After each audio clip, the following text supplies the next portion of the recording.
इस खबर के प्रायोजक हैं मां सिंगारी बालिका इंटर कॉलेज और मां सिंगारी स्मारक महिला पीजी कॉलेज फरौली कोइरसा आजमगढ़, जहां आपकी बहन बेटियों को मिलेगी बेहतर शिक्षा। कला एवं विज्ञान वर्ग से स्नातक एवं पैरा स्नातक की कक्षाएं उपलब्ध हैं। अधिक जानकारी के लिए संपर्क करें प्रबंधक डॉक्टर बीके यादव व MSD कॉलेज ऑफ फार्मेसी। 12वीं के बाद मेडिकल के क्षेत्र में अपना करियर चुनें।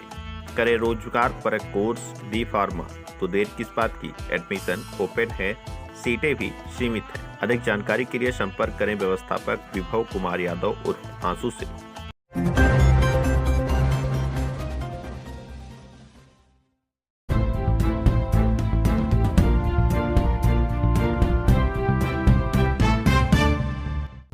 नमस्कार, आप देख रहे हैं तेज न्यूज। मैं हूं आपके साथ विनोद राजभर।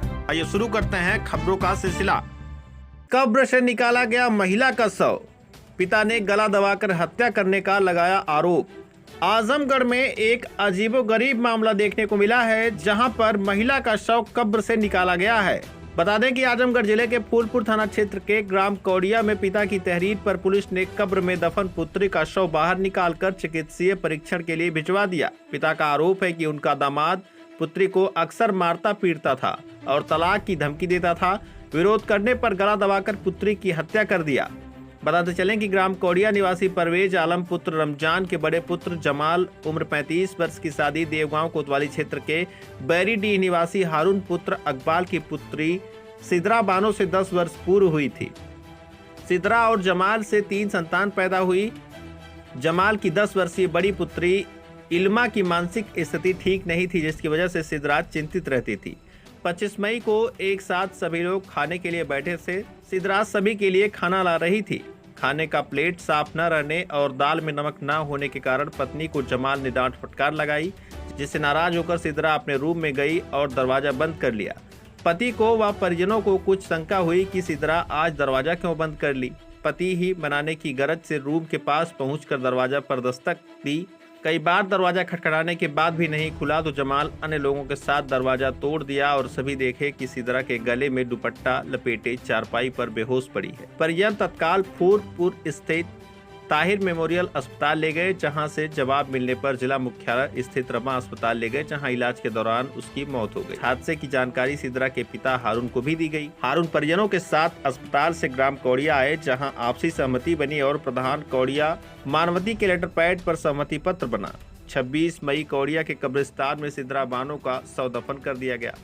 4 दिन बाद 30 मई को सिद्रा बानो के पिता हारून ने थाना प्रभारी फूलपुर को लिखित तहरीर देकर दामाद जमाल, समधी परवेज, समधन शाहरुनिसा के खिलाफ फांसी लगाकर मारपीट कर जान से मारने की तहरीर दी। संबंध में थाना प्रभारी शशिचंद्र चौधरी ने बताया कि SDM निजामाबाद को रिपोर्ट प्रस्तुत कर दी गई, जहां से अनुमति प्राप्त हुई। नायब तहसीलदार निजामाबाद वीरेंद्र कुमार, राजस्व निरीक्षक नंदलाल, महिला दरोगा प्रियंका तिवारी, सब इंस्पेक्टर गंगा प्रसाद बिंद, अरविंद तिवारी, अरविंद यादव की एक टीम गठित हुई। पुलिस राजस्व विभाग की गठित टीम द्वारा कब्र की खुदाई कराई गई। शव निकाल कर जिला अस्पताल भेज दिया गया। प्रभारी निरीक्षक ने बताया कि कब्र के पास पुलिस बल तैनात है। चिकित्सीय परीक्षण के बाद पुनः शव कब्र में दफन किया जाएगा। मैं ग्राम बैरी की थाना कोतवाली देवगांव तहसील लालगंज का रहने वाला हूं और हमारे जो चाचा की लड़की की शादी हुई थी 10 साल पहले ग्राम कौड़िया थाना कोतवाली फूलपुर और तहसील निजामाबाद में। तो हम लोगों के पास एक अननोन नंबर से ये बात आई कि जो है कि आपकी जो है बहन का जो है करंट लग गया है और आप जो है कि आइए। किसी तीसरे नंबर से आए। तो हम लोग को ये मतलब 25 तारीख को घटना को नहीं बताया गया, 26 तारीख को बताया गया। और जब हम लोग पहुंचते हैं वहाँ पे तो ये लोग लाश जो मुस्लिम प्रथा के हिसाब से होता है वो सब जो है कि अपना जो है कि कफना वफना दिए और एक जो आजकल मॉडर्न फ्रीज़र होता है उसी में रख दिए।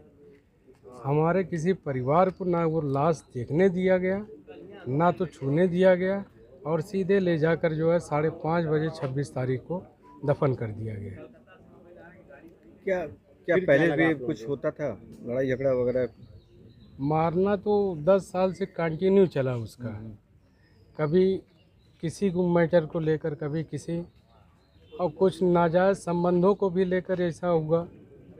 ऐसे ही चलता रहा जो है, लेकिन हमारे चचा ने जो है कि कुछ बातों का नज़रअंदाज कर दिया कि जाने दीजिए, होता रहेगा, समझा बुझा कर चले आते थे, होता था चले आते थे। लड़का क्या करता था?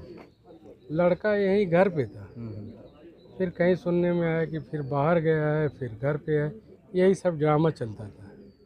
बाकी कोई भी जो है कि ऐसा नहीं था, किसी दिन नहीं ऐसा जाता था कि जो प्रताड़ित नहीं किया जाता था। जब दफनाने के बाद क्या पता चला आप लोगों को किस तरह? नहीं, दफनाने के बाद हम लोग तभी जो है कि ये सोच लिए जो है कि भाई इतनी जल्दबाजी में ये लोग सब कुछ कर दिया, हम लोगों को देखने नहीं दिया गया, तो इसका मतलब है कि दाल में कुछ काला था।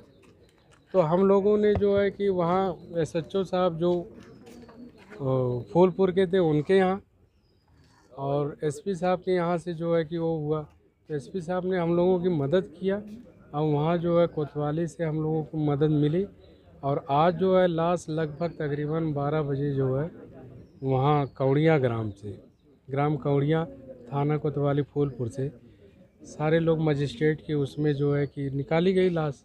अब लेकर आए हैं लाश। क्या चाहते हैं अब आप लोग? इंसाफ चाहते हैं, न्याय चाहते हैं। पोस्टमार्टम तो हम लेकर आए ही हैं, हम तो करवाएंगे, लेकिन हमको इंसाफ चाहिए, हमको न्याय चाहिए, इसलिए कि हमारी बहन है, हमको हर हाल में बस न्याय चाहिए। क्या आप लोग को लगता है कि मारा गया, हत्या की गई, आज भी ब्लड निकल रहा है सर से, सारे बॉडी पे उसके निशान हैं, तो अब क्या इस बात को क्या कहा जाए, आज भी ब्लड निकल रहा है, इसकी हत्या हुई है, हत्या सुनियोजित तरीके से हुई है, वहाँ के लोगों ने मिलकर किया और उसमें दफनाने में सबसे बड़ा रोल वहाँ के प्रधान का था।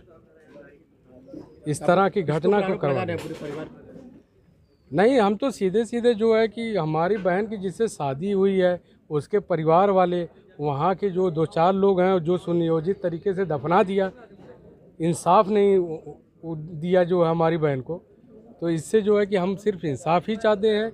बाकी आगे जो कार्रवाई है वो कोतवाली से होगी।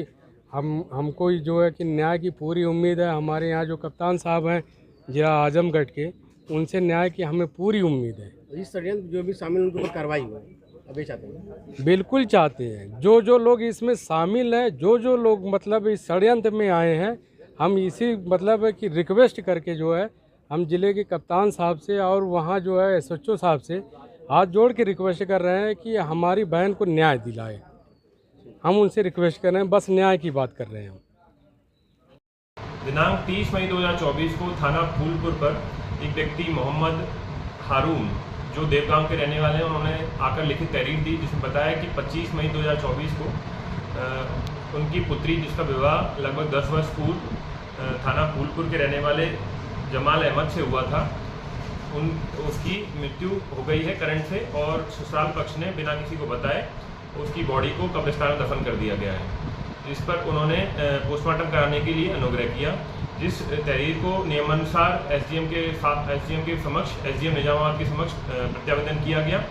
SDM निजामाबाद के आदेश पर नायब तहसीलदार बीरेंद्र सिंह को अपॉइंट किया गया। उनकी मौजूदगी में आज 1 जून 2024 को शव को कब्रिस्तान से निकाला गया है बाहर और उसको पोस्टमार्टम के लिए भिजवा दिया गया है। पोस्टमार्टम की रिपोर्ट प्राप्त होने पर नियमानुसार कार्रवाई अमल में